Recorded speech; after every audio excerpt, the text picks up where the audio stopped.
Desperate Control, left, Robert, Wagner-Krankel, mono blue aggro. I think this is favored for mono blue. What do you think? I think that it is a very, I mean, structurally it's a very good matchup. You have your low-end threats backed up with some counter spells. It's a good recipe against a deck that's playing with a lot of 3 and 4 or 5 mana spells.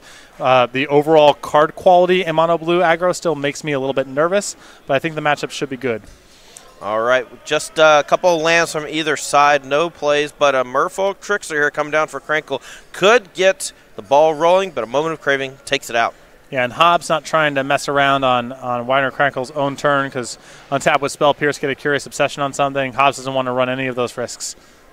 Yeah, Hobbs here looks like he's mulliganed down to 5 cards this game, but I believe Krankel is also mulliganed to 6.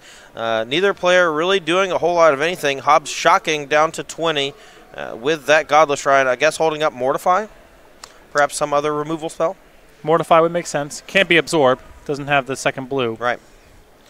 Just a 4th land and another pass from Wagner-Krankel. And this is reminiscent to me of decks like Green-White Hexproof in Modern, where sometimes you just don't draw another creature after your first one gets hit by some sort of removal. And here he's really struggling to get any traction. Yeah, I mean, there's only 19 creatures in the deck total. So you are going to have draws where you only have one thing and it gets answered.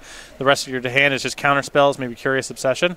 Really nowhere to go. Hobbs is not really doing much of anything either, and notably doesn't have that second blue for Absorb. So if Krankel is able to stick Tempest Djinn here and protect it with a Spell Pierce or 2, they can start chunking Jonathan Hobbs quickly.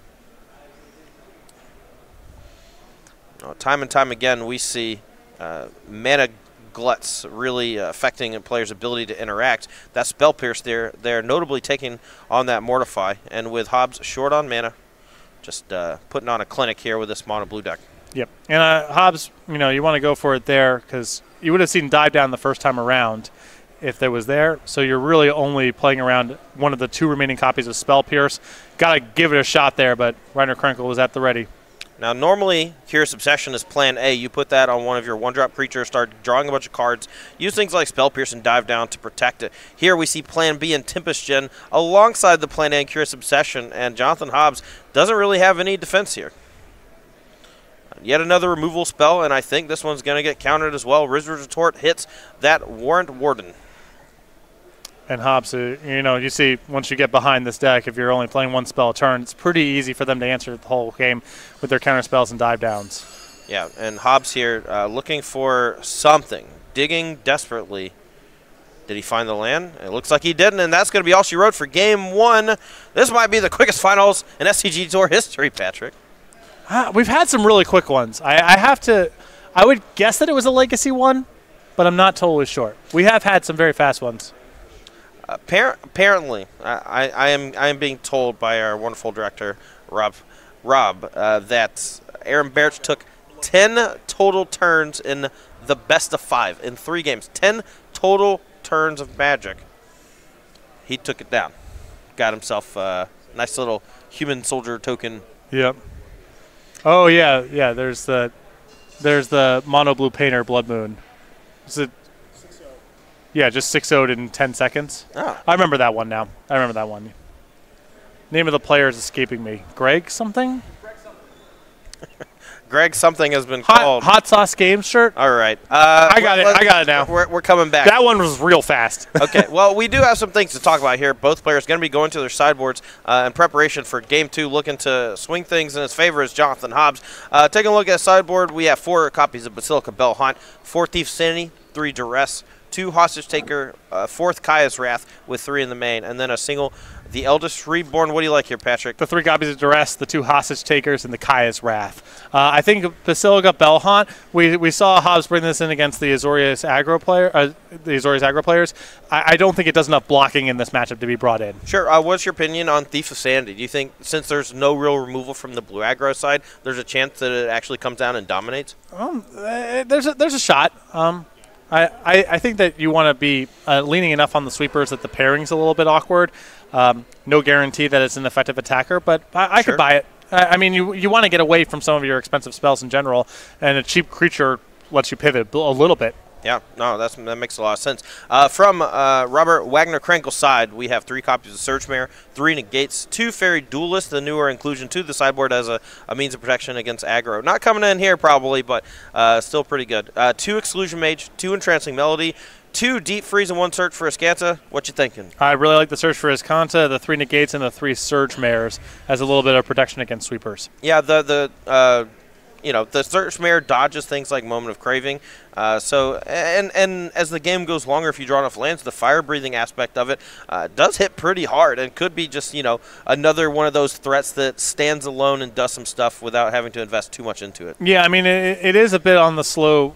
The beats are a little bit slow, and it's not like Robert has a lot of bad cards in the deck, so I don't know where you really want to make space for it.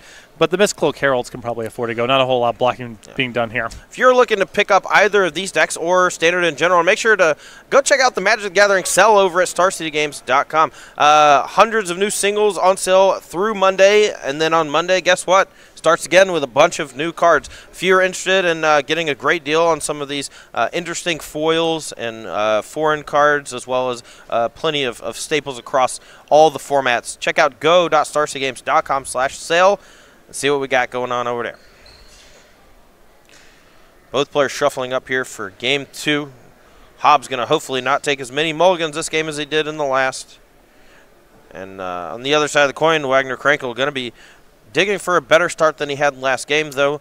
Hobbs was, frankly, worse. Yeah. No, I mean, if you told Robert game number 1, this is going to be your draw in the way that it plays out, I don't think he would have been too optimistic about his chances to win, but Hobbs just never really got off the ground.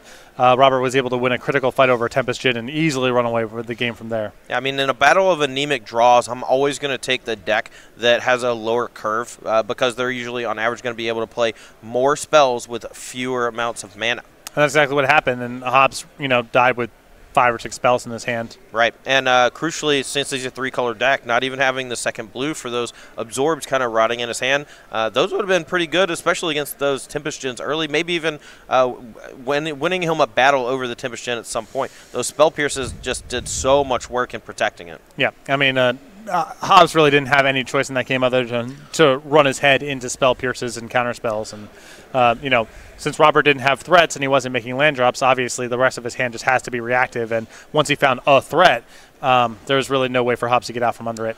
Now, there's a chance that in Game 1, Hobbs aggressively mulliganed. Obviously, here in the elimination rounds, both players have access to each other's deck lists. Hobbs knows that there's a lot of cards in his deck that aren't particularly good in the first game. The counter spells can get stuck in his hand, kind of rotting away. But after sideboard, a lot of those cards are no longer in the deck. So Hobbs here, looking for an optimal 6, seems to have found one and scryed to the top. We got a Watery Grave to start.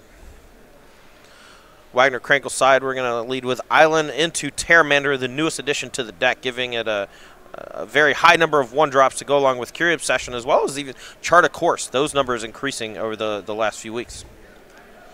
Thought Erasure here, going to strip that Curious Obsession. Not a lot Wagner-Krankel can do about it. We're going to have a Surveil here from Hobbs after he writes down the hand. And showing a lot of respect for that card there, as Hobbs elected to play the Thought Erasure over Search for Escanta, wanting to make sure that the game basically, didn't end before it even started. Yeah, if you play Search for Escanta here and then the mono blue player gets to go Curious Obsession plus Spell Pierce, we're done. You lose. Yeah, we're done. It just waterfalls from there, and even if you are able at some point to get that creature off the battlefield, chances are you're going to lose to everything that was drawn off of the Curious Obsession. Second land here for Wagner-Krankel on the second turn. Sends in with Terramander. Passes the turn with Counter Magic at the ready. Hobbs plays a Glacial Fortress. Looking to position himself here. Needs to get that Terramander off the battlefield at some point. But needs to think about ways to deal with that Tempest Djinn in Wagner's hand.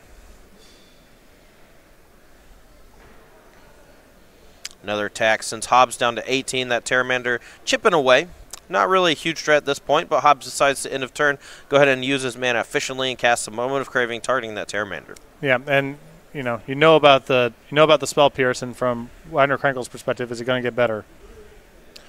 That's interesting. Decides to go for Negate as far as to help use his mana more efficiently later on. He has an Island in hand as well as that Tempest Djinn. Perhaps going for Tempest Djinn plus Spell Pierce next turn, and Negate maybe get stuck in his hand if he goes the other way. Yep. I mean, the other side of that is Hobbs is making his land drops and is soon going to be able to play his 3-mana cards, including Mortify, over the top of the Spell Pierce. So it's no guarantee that this Spell Pierce is able to protect the Tempest Djinn.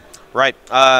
Turns out, though, Wagner-Krankel does appeal Dive Down for the turn. So if Jonathan Hobbs plays that land and a Mortify, is still going to be facing down a Tempest Djinn unless he has a negate or something like that to take it down as well. That shows a lot of respect for mana efficiency from Robert's side, because casting a negate instead of a Spell Pierce when your opponent knows about the Spell Pierce is really making a loud statement about how much you want to be mana efficient.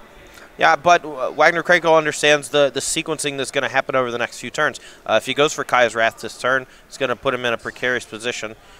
Looks like we're going to go for Warden, the back half of Warrant Warden, which creates a 4/4 flyer. But that gets hit with a Spell Pierce, untap, playing our 5th land, attacking in for 6 points of damage, and we got Wizard's Retort and Spell Pierce at the ready, or no, and Dive Down at the ready to protect. Yeah, a lot of cover here.